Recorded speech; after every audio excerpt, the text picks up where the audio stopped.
Russia Ukraine യുദ്ധം ഏകദേശം 530 ദിവസങ്ങൾ പിന്നിട്ടു.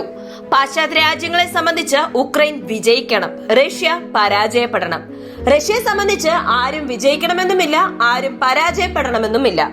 ഒരു രാജ്യം പറയുന്നത് എല്ലാവരും അനുസരിക്കുക എന്ന രീതി മാറി മൾട്ടിപോളർ എന്നതിലേക്ക് ലോകരാജ്യങ്ങൾ വരണം. ആ ഒരു ലക്ഷ്യമാണ് ഇപ്പോൾ റഷ്യയ്ക്കുള്ളത്. ബ്രിക്സും ഒപെക് പ്ലസും ഇതിന് ആദരവായിട്ടുണ്ടാകുമെന്ന് റഷ്യൻ പ്രസിഡന്റ് പുടിൻ വിശ്വസിക്കുന്നു. അതേസമയം ആഫ്രിക്കൻ രാജ്യങ്ങളും കൂടെ വേണമെന്ന് പുടിൻ ആഗ്രഹിച്ചതും ഇപ്പോൾ കുറച്ചായി നടക്കുന്നുമുണ്ട്. നൈജറിൽ ഇപ്പോൾ അവിടെ ആർക്കും ഒന്നും ചെയ്യാൻ പറ്റുന്നില്ല.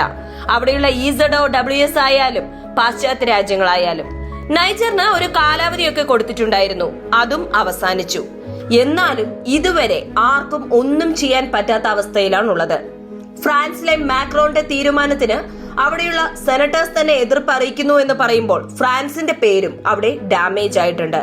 ഇന്നലെ റഷ്യയുടെ തലസ്ഥാനം ലക്ഷ്യമാക്കി 2 ഡ്രോൺസ് വന്നിരുന്നു. ആ ഡ്രോൺസ് റഷ്യൻ സേന നശിപ്പിക്കുകയും ചെയ്തു. പ്ലസ് അവിടെയുള്ള എയർ ഡിഫൻസ് സിസ്റ്റവും അവരുടെ ജോലി ചെയ്തുകൊണ്ടിരിക്കുന്ന ആ ഒരു സമയത്ത് പെട്ടെന്ന് ഒരു സ്ഫോടന ശബ്ദം. ആ ശബ്ദവും വന്നത് റഷ്യക്കുള്ളിൽ തന്നെയാണ്. അത് വലിയൊരു സ്ഫോടനമായിരുന്നു. ഇത് സാധാരണ അപകടമാണോ ഇനി വേറെന്തെങ്കിലും ആണോ എന്നൊക്കെ റഷ്യ വിചാരണ നടത്തി വാർത്തകൾ പുറത്തുവിടും. ഇതുപോലെ ഇനിയും നിരവധി അപ്ഡേറ്റുകളുണ്ട്. വോയിസ് ഓഫ് വിക്കിയിലേക്ക് എല്ലാവർക്കും സ്വാഗതം.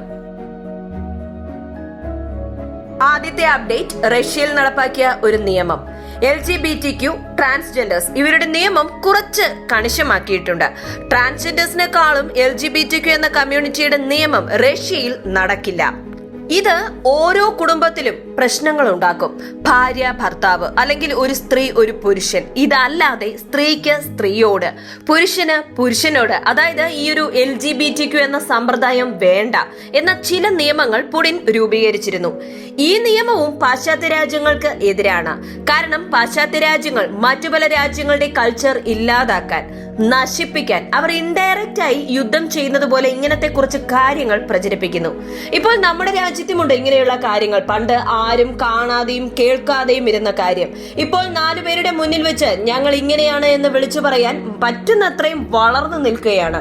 ഇതിന് പുറകിൽ അത്രയ്ക്കും വലിയ മാർക്കറ്റിംഗ്, ഫണ്ട്, പ്ലാനിംഗ് ഇതെല്ലാം ഉണ്ട്. സോ ഈ LGBTQ-ന് എതിരായി റഷ്യ മാത്രമല്ല ഞങ്ങളും ഉണ്ടെന്നും പറഞ്ഞു വന്നിരിക്കുന്നു ഇറാഖ്.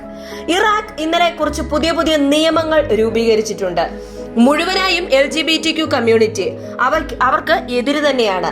അങ്ങനെ പറയുന്നതിനേക്കാൾ ഉപരി ഇറാഖിന്റെ കൾച്ചറിന് ആദരവായ നിയമങ്ങൾ ഉണ്ടാക്കിയിരിക്കുന്നു. പൊതുവെ അറേബ്യ രാജ്യങ്ങൾ ഈ LGBTQ കമ്മ്യൂണിറ്റിയെ സപ്പോർട്ട് ചെയ്യാറില്ല. എന്നാലും ഇനിയും കുറച്ച് നിയമങ്ങൾ കുറച്ചുകൂടി കണിശമായി കൊണ്ടുവരാൻ പോകുന്നു എന്ന വിവരങ്ങൾ പുറത്തു വന്നിട്ടുണ്ട്. ചൈനയെ സംബന്ധിച്ച് ഇപ്പോൾ ചൈന റഷ്യയെ സപ്പോർട്ട് ചെയ്യാൻ പറ്റുന്ന സാഹചര്യത്തിലാണോ ഉള്ളതെന്ന് ചോദിച്ചാൽ ഇപ്പോൾ ചൈനയിൽ നിരവധി ലീഡേഴ്സ് പെട്ടെന്ന് അപ്രത്യക്ഷമായി പോകുന്നു. നിരവധി ലീഡേഴ്സ് മരണപ്പെടുന്നു. അവിടെയുള്ള ജനങ്ങൾ ഭരണകൂടത്തിനെതിരെ വലിയ രീതിയിൽ പ്രതിഷേധിക്കുന്നു എന്ന വിവരങ്ങളും പുറത്തു വന്നിട്ടുണ്ട്. അവിടെ വെള്ളപ്പൊക്കം വന്നു. കഴിഞ്ഞ 140 വർഷം ഇല്ലാത്തതുപോലെ മഴ ഇത്തവണ വന്നു എന്ന് പറയുന്നു. ഇങ്ങനെ വിവരങ്ങളെല്ലാം പുറത്തു വരുമ്പോൾ ഇതെല്ലാം ചൈന തൽക്കാലം തായ്വാനുമായി ഒരു യുദ്ധത്തിന് പോകില്ല എന്നതാണ് കാണിക്കുന്നത്. സോ മൊത്തത്തിൽ റഷ്യ ചൈന ഇവരുടെ ബന്ധം ദൃഢമായ ബന്ധമാണ്. ഞങ്ങൾക്ക് സൈനികപരമായി അതേ നിലപാടാണ് ഞങ്ങൾ 2 രാജ്യങ്ങൾക്കും ഉള്ളത്. ഇപ്പോഴും റഷ്യയും ചൈനയും സുഹൃത്തുക്കൾ തന്നെയാണ്. പക്ഷേ സൗദി അറേബ്യയിൽ നടന്ന പീസ് പ്ലാനിൽ 3ാമത്തെ റൗണ്ട് യോഗം ചേരണമെന്നത് ചൈനയോട് ചോദിച്ചു വാങ്ങിയതാണ്. അങ്ങനെ 3ാമത്തെ റൗണ്ട് ചർച്ച ചോദിച്ചു വാങ്ങുമ്പോഴും ചൈന റഷ്യയുടെ സുഹൃത്താണെന്ന് തെളിയിക്കുന്ന സംഭവങ്ങൾ ഉണ്ടായി എന്ന വിവരങ്ങളും പുറത്തു വന്നിട്ടുണ്ട്. ഇന്ത്യയെ സംബന്ധിച്ച് നിശബ്ദത മാത്രം. നിങ്ങൾക്ക് ആവശ്യമുള്ളതുപോലെ ഒരു രാഷ്ട്രീയ തലത്തിൽ വലിച്ചിടാൻ ശ്രമിക്കേണ്ട, ഞങ്ങൾ വരില്ല എന്ന് വ്യക്തമായി പറഞ്ഞു കഴിഞ്ഞു. ബ്രിക്സ് സമ്മേളനം G20. ഇതിൽ G20യിലെ പ്രധാന വിഷയം റഷ്യ ഉക്രൈൻ യുദ്ധമായിരിക്കുമെന്ന് ചിലർ പറയുന്നുണ്ട്. പക്ഷേ ഇല്ല. ഇപ്പോൾ G20യുടെ ലീഡർ ഇന്ത്യ നേരത്തെ തന്നെ പറഞ്ഞു കഴിഞ്ഞു, ലോകരാജ്യങ്ങളുടെ വിഷയം തന്നെ ഒരുപാടുണ്ട്.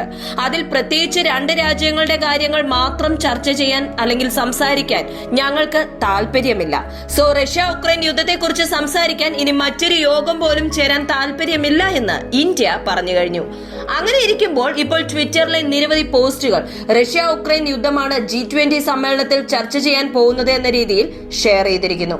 അതിൽ എത്രത്തോളം സത്യമുണ്ടെന്നറിയില്ല. അങ്ങനെ അഥവാ ഡിസ്കസ് ചെയ്താലും റഷ്യയ്ക്ക് ആദരവായ നിലപാടോടെയും ഉക്രൈനും റഷ്യയ്ക്കും ബാധിക്കാത്ത രീതിയിലും ഇന്ത്യ നിലപാടെടുക്കുമെന്നതിൽ യാതൊരു തർക്കവുമില്ല. G20 സമ്മേളനം നടക്കാൻ പോകുന്നു. അങ്ങനെയാണെങ്കിൽ ബ്രിക്സോ? അതെ, ഓഗസ്റ്റ് മാസം വന്നു കഴിഞ്ഞു. ബ്രിക്സ് സമ്മേളനവും നടക്കാൻ പോകുന്നു. അതിൽ ഫ്രാൻസിന് സ്ഥലമില്ല എന്ന് പറയുന്നുണ്ട്. സൗത്ത് ആഫ്രിക്കയിൽ വെച്ച് നടന്നുകൊണ്ടിരിക്കുന്നു. നൈജർ പ്രശ്നം മൂലം ഫ്രാൻസിനെതിരെ ആഫ്രിക്കൻ ജനത വാളെടുത്ത് നിൽക്കുന്നു. ഈ സമയത്ത് സൗത്ത് ആഫ്രിക്കയിലേക്ക് ഫ്രാൻസിന്റെ മാക്രോൺ വന്നാൽ എങ്ങനെയുണ്ടാകും? അത് മാക്രോൺ മുമ്പ് ചോദിച്ചിരുന്നു, ബ്രിക്സിൽ ഒരു സീറ്റ് വേണമെന്ന്. ഇപ്പോൾ വന്ന നൈജർ പ്രശ്നം കാരണം ഫ്രാൻസിന് ബ്രിക്സ് സമ്മേളനത്തിൽ ഒരു കാണിയായി പോലും ഇരിക്കാൻ പറ്റില്ല എന്ന സാഹചര്യത്തിൽ എത്തി എന്ന് വേണമെങ്കിൽ പറയാം. ബ്രിക്സ് സമ്മേളനത്തിൽ പുടിൻ പങ്കെടുക്കില്ല എന്ന് പറഞ്ഞിരുന്നു. ഞാൻ വീഡിയോ കോൺഫറൻസ് വഴി പങ്കെടുക്കും, ഞങ്ങളുടെ വിദേശകാര്യ മന്ത്രിയൊക്കെ പങ്കെടുക്കുമെന്ന് പുടിൻ പറഞ്ഞിരുന്നു. ഇന്നലെ വീണ്ടും പുടിനും സൗത്ത് ആഫ്രിക്കൻ ലീഡറും ബ്രിക്സിനെ കുറിച്ച് സംസാരിച്ചു എന്ന വിവരങ്ങളും ഈ ബ്രിക്സ് എക്സ്പാൻഷനും അതിന്റെ കറൻസി വിശദീകരണം ഇതൊക്കെ ഏത് സ്റ്റേറ്റിലാണ് നിൽക്കുന്നത്, അതിന്റെ സ്റ്റേജസ് എന്തൊക്കെയാണെന്നുള്ളതും ചോദിച്ച് മനസ്സിലാക്കിയെന്ന വിവരങ്ങളും പുറത്തു വന്നിരിക്കുന്നു. അടുത്തത് ക്ലസ്റ്റർ ബോംബുകൾ. ഈ ക്ലസ്റ്റർ ബോംബുകൾ ലഭിച്ചാൽ ഉക്രൈൻ തീർച്ചയായും റഷ്യയെ തകർക്കുമെന്നൊക്കെ പറഞ്ഞിരുന്നല്ലോ. ഇവിടെ ചെറിയൊരു ട്വിസ്റ്റ്. ക്ലസ്റ്റർ ബോംബുകളെ പ്രതിരോധിക്കുന്നതും ആ ക്ലസ്റ്റർ ബോംബുകളിൽ നിന്നും എങ്ങനെ രക്ഷപ്പെടാം, ഇങ്ങനെ ക്ലസ്റ്റർ ബോംബുകൾക്ക് ഞങ്ങൾ അഡോപ്റ്റായി എന്ന മാനസികാവസ്ഥയിലേക്ക് റഷ്യൻ സേന മാറി എന്ന് പറഞ്ഞിട്ടുണ്ട്. കാരണം ക്ലസ്റ്റർ ബോംബുകളെ പല ലോകരാജ്യങ്ങൾ UK, ഫ്രാൻസ് എല്ലാവരും അമേരിക്കയോട് എതിർപ്പ് അറിയിച്ചിരുന്നു. ഇപ്പോൾ ക്ലസ്റ്റർ ബോംബുകൾ വെച്ച് ഉക്രൈൻ എന്തെങ്കിലും നല്ലത് നടന്നിട്ടുണ്ടോ എന്ന് ചോദിച്ചാൽ അതും ഇല്ല. നിരവധി ലെപ്പർഡ് പീരങ്കികൾ ജർമ്മനി ഉക്രൈന് കൊടുക്കാമെന്ന് പറഞ്ഞിരുന്നു. അങ്ങനെ കൊടുക്കുകയും ചെയ്തു. യുദ്ധക്കളത്തിൽ ലെപ്പർഡ് എത്തി. പക്ഷെ എന്താ പ്രയോജനം? റഷ്യൻ അലിഗേറ്റർ KA-52 വെച്ച് തകർത്ത് തരിപ്പണമാക്കി. ലെപ്പർഡ് ഉക്രൈന് കിട്ടി ശരിക്കും 1.5 അല്ലെങ്കിൽ 2 മാസമായി. ഇപ്പോൾ തന്നെ ലഭിച്ച എല്ലാ ലെപ്പേർഡ്സും ഗാലിയായി. ഞങ്ങൾക്ക് റിപ്പയർ ചെയ്തു തരുമെന്ന് ജർമ്മനിയോട് ആവശ്യപ്പെട്ടപ്പോൾ പോളണ്ട് പറഞ്ഞിരുന്നു ഒരു ഫാക്ടറി നിർമ്മിച്ചു തരാം. നാറ്റോ രാജ്യങ്ങളും ആദരവ് അറിയിച്ചിട്ടുണ്ടെന്നും പറഞ്ഞ് ഫാക്ടറി നിർമ്മിക്കാൻ തീരുമാനിച്ചപ്പോൾ നിങ്ങൾ ഫാക്ടറി നിർമ്മിച്ചാൽ അതിന്റെ കാര്യവും ഞങ്ങൾ തീരുമാനമാക്കി തരാമെന്ന് റഷ്യ പറഞ്ഞു. ഇപ്പോൾ ലെപ്പർഡ് പീരങ്കികളെയൊന്നും കാണാനേ ഇല്ല. സോ ഇപ്പോഴുള്ള ഈ ഒരു സാഹചര്യത്തിൽ ലെപ്പർഡ് പീരങ്കികളും ഇല്ലാതെ F-16 ലഭിക്കാതെ ഇരിക്കുന്ന ഈ ഒരു സാഹചര്യത്തിൽ ഉക്രൈന്റെ അടുത്ത ഘട്ട നീക്കം എന്തായിരിക്കുമെന്ന് പലരും ചോദിക്കുന്നുണ്ട്. പലരും ട്രോൾസ് ആൻഡ് മീംസും ഇടുന്നുണ്ട്. അടുത്തത് സെലൻസ്കി ഇതുവരെ ലോകരാഷ്ട്രീയം പഠിച്ചിട്ടില്ല. അതുകൊണ്ടാണ് ഈ യുദ്ധം ഇങ്ങനെ നീണ്ടുപോയിക്കൊണ്ടിരിക്കുന്നത്. അല്ലെങ്കിൽ ഇത്രത്തോളം എത്തില്ലായിരുന്നു. സോ ഇങ്ങനെ യുദ്ധം അവസാനിപ്പിക്കാതിരിക്കുന്നത് അദ്ദേഹത്തിന്റെ സ്വാർത്ഥതയാണെന്നുള്ള ശബ്ദവും ഉയർന്നു തുടങ്ങിയിട്ടുണ്ട്. അടുത്തത് ഉക്രൈന്റെ സർഫസ് ടു എയർ കാമിക്കോസ് ഡ്രോൺ. റഷ്യയുടെ നാവികസേനയിലുള്ള ഒരു പട്രോളിംഗ് കപ്പലിൽ ആക്രമണം നടത്തിയതായുള്ള ഒരു വീഡിയോ പുറത്തു വന്നിട്ടുണ്ട്. അത് വൈറലായിട്ടുമുണ്ട്. ആ ഒരു വീഡിയോ ഇതാ നിങ്ങളുടെ ശ്രദ്ധയിലേക്ക്.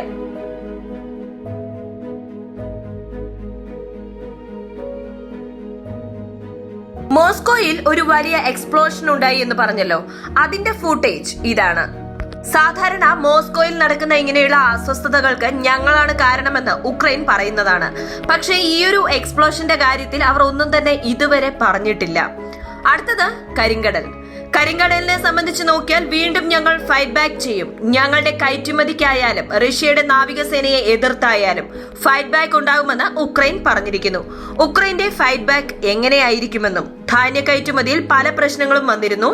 അത് കാരണം ചില ആഫ്രിക്കൻ രാജ്യങ്ങൾക്ക് ഫ്രീ ആയി ധാന്യങ്ങൾ തരാമെന്ന് റഷ്യ പറഞ്ഞിരുന്നു.